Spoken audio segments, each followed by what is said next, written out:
Lengkap menganalisa bagaimana hubungan Panglima TNI Jenderal Andika Perkasa dan Kepala Staf Angkatan Darat Jenderal Dudung Abdurrahman. Kita sudah terhubung dengan pengamat militer Koni Rahakundini. Selamat petang, Bu Koni. Selamat petang. Bu Koni, apa yang Anda lihat dari hubungan Panglima dengan Kasat saat ini?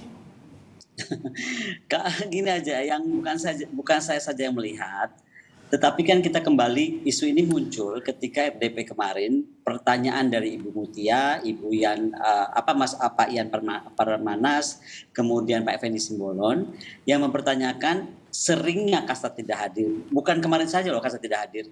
Jadi sudah sering sekali tidak hadir sehingga dipertanyakan sikap Kasat tersebut yang sering sekali absen. Kalau kita lihat reaksi dari Pak Dudung yang kemudian menyatakan bahwa sudah izin Panglima, betulkah gitu? Atau yang kemarin izin Panglima, lalu yang lalu-lalu kemana? Begitu loh. Jadi begini ya, maksud saya tuh ada yang beranggapan pernyataan Pak Effendi Simbolon itu terlalu keras atau terlalu tadi mungkin dianggap Pak Dudung mengada-ngada. Sebenarnya kalau saya bilang tidak, karena kita rakyat Indonesia itu nggak buta ya. Bukan saja saya sebagai analis pertahanan, tetapi kita tahu betul kok sebenarnya gitu bahwa memang kalau ada Pak Dudung tidak ada Panglima. Kalau ada Panglima tidak ada Pak Dudung, kan itu terus yang terjadi. Iya. Dan itulah kenapa akhirnya dipertanyakan. Kami juga di luar, walaupun kami bukan di militer, tapi karena dunia kami di sana, kami mendengar kok kasus-kasus apapun yang terjadi di antara keduanya juga gitu. Jadi keberanian Pak Effendi Simbolon untuk menyatakan itu kemarin, menurut saya jangan disikapi salah, karena ada sikap atau pernyataan seolah-olah jangan memecah belah TNI. Kadang-kadang ini yang kita mesti pahami ya, ketika ada kritik terhadap TNI atau kepada petinggi TNI, itu apalagi dari rakyat Indonesia sendiri, itu bukan berarti buruk loh. Malah karena kita care kepada TNI, kita care kepada Panglima, kita care kepada Kepala Staf, makanya kita bertanya gitu. Saya ini bicara tidak on behalf of Pak Effendi Simbolon, beliau dewan. Tapi saya bicara on behalf of myself, yang merasa sebagai akademisi. Bu Koni, tapi esensinya apa? Pentingnya apa kehadiran mereka keduanya secara bersamaan?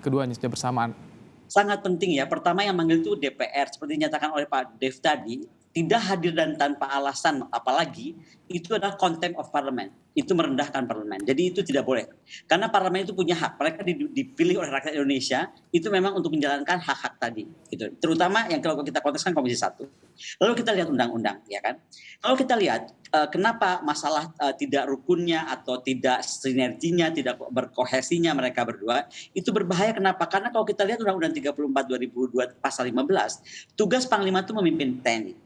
Tugasnya itu juga melaksanakan kebijakan, bagaimana juga menjalankan strategi militer, bagaimana melaksanakan operasinya, bagaimana mengembangkan doktrinnya, bagaimana mengembangkan strategi, bisa panjang lebar kita bicara. Training, personil, equipment, organization, itu semua di bawah Panglima. Nah, di bawah itu ada tugas Kasat, gitu loh. Tugas Kasat itu ngapain? Panglima tugasnya 12. Kasat tugasnya cuma 4 atau kepala staf. 1, memimpin angkatan dalam pembinaan kekuatan.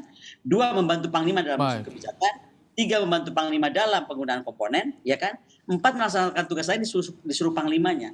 Jadi kalau 3 dari 4 tugas yang diberikan kepada kepala staf yang harus berhubungan dengan Panglima tidak jalan, itu berefek kepada sistem dalam organisasi TNI. Berbahaya. Bu Koni, yang ingin juga tanyakan, ini betul soal anak Kasat yang gak lolos Akmil juga jadi pemicu soal kerenggangan hubungan Panglima dan Kasat? Betul, makanya buat saya itu sebenarnya kenapa mesti dibantah bahwa kemudian sekarang sudah masuk. Oke, mungkin sekarang sudah masuk, tapi kita semua tahu ceritanya kok, tiba-tiba Kasat melakukan sesuatu yang tidak pernah dilakukan dalam sejarah kepala staf manapun gitu, terkait putranya tersebut. Memang bukan putranya saja, tapi putranya dan teman-temannya. Saya tidak mau mempertajam itu karena katanya sekarang sudah diterima. Tetapi apapun yang terjadi, kita kan harus lihat. Ada asap tuh karena ada api gitu. Dan itu memang tidak pernah terjadi dalam sejarah. Itu membuat kita tuh kaget semua sebenarnya. Kok bisa ya Kepala Staf Angkatan Darat melakukan itu gitu. Tapi intinya kita coba mengingatkan saja. Tadi kenapa saya singgung soal pasal-pasal tadi. Jangan sampai apapun yang dilakukan ini, ya kan, excuse bisa dibuat. Tapi kita sudah melihat ada kesan tidak patuh. Ya kan, kita melihat juga seolah-olah dengan begitu, seolah-olah Panglima TNI diturunkan dong wibawanya gitu kan. Terus ada kesan invisible rivalry atau persaingan yang terselubung gitu kan.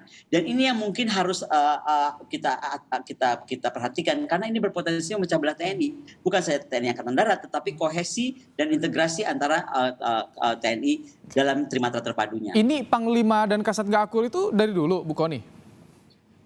Ah, ini kayak sejarah berulang ya. Memang panjang, makanya kalau saya bilang ini sudah waktunya memang mungkin Pak Effendi Simbolon bukan mengada-ngada tapi udah pegel kali ya. Karena kalau kita tarik mundur juga sebenarnya ada yang bilang mungkin Pak Andika juga hukum karma. Dulu juga memperlakukan Pak Hadi seperti itu. Dengan Pak Hadi berjarak terus. Kemudian sebelumnya juga Pak Gatot, malah Pak Gatot kan dipanggil Menhan pun nggak mau. Dia merasa atasan dia tuh presiden sebagai panglima tertinggi. Ada yang mengkritik seolah-olah begini, bukan tugas DPR merukunkan Panglima TNI dan Kepala Staf. Ini tugasnya Panglima tertinggi atau Pak Jokowi. Menurut saya ini salah. Betul Panglima tertinggi adalah Pak Jokowi, tapi Pak Jokowi itu presiden yang sudah banyak betul bebannya, yang sudah menurut saya itu kayaknya semua ujungnya ke Pak Jokowi gitu. Masakah juga sudah diatur oleh undang-undang tugas peran TNI dan peran Panglima dan Kepala Stafnya harus juga ke Pak Jokowi. Apalagi di dalam konteks sedang dipanggil DPR untuk RDP gitu. Bu Kony, terakhir dari Anda, pesan buat dua jenderal ini apa, Bu Kony? Buat pesan buat jenderal itu kami percayakan Indonesia ini di tangan bapak-bapak yang terhormat, ya kan? Dan tantangan kawasan, tantangan dunia semakin berat, apalagi itu akan berdampak kepada Indonesia sendiri. Oleh karenanya kita memerlukan TNI yang solid, TNI yang kuat, TNI yang bersatu padu. Dan itulah kita berharap sebenarnya semua masukan untuk TNI itu niatnya baik, bukan jelek. Karena kami mencintai TNI. Dan ingat ya, kita harus bangga. TNI seperti Indonesia, tentara dari rakyat untuk rakyat, itu hanya ada 4 di dunia. Salah satu dari Indonesia. Baik. Itu adalah warna yang kita harus pertahankan. Amin. Semoga ke depan semakin solid dan tidak renggang lagi hubungannya. Terima kasih. Kony Rahakundini, pengamat militer, telah berbagi pandangan dalam program Kompas Petang. Sehat selalu, Bu Kony.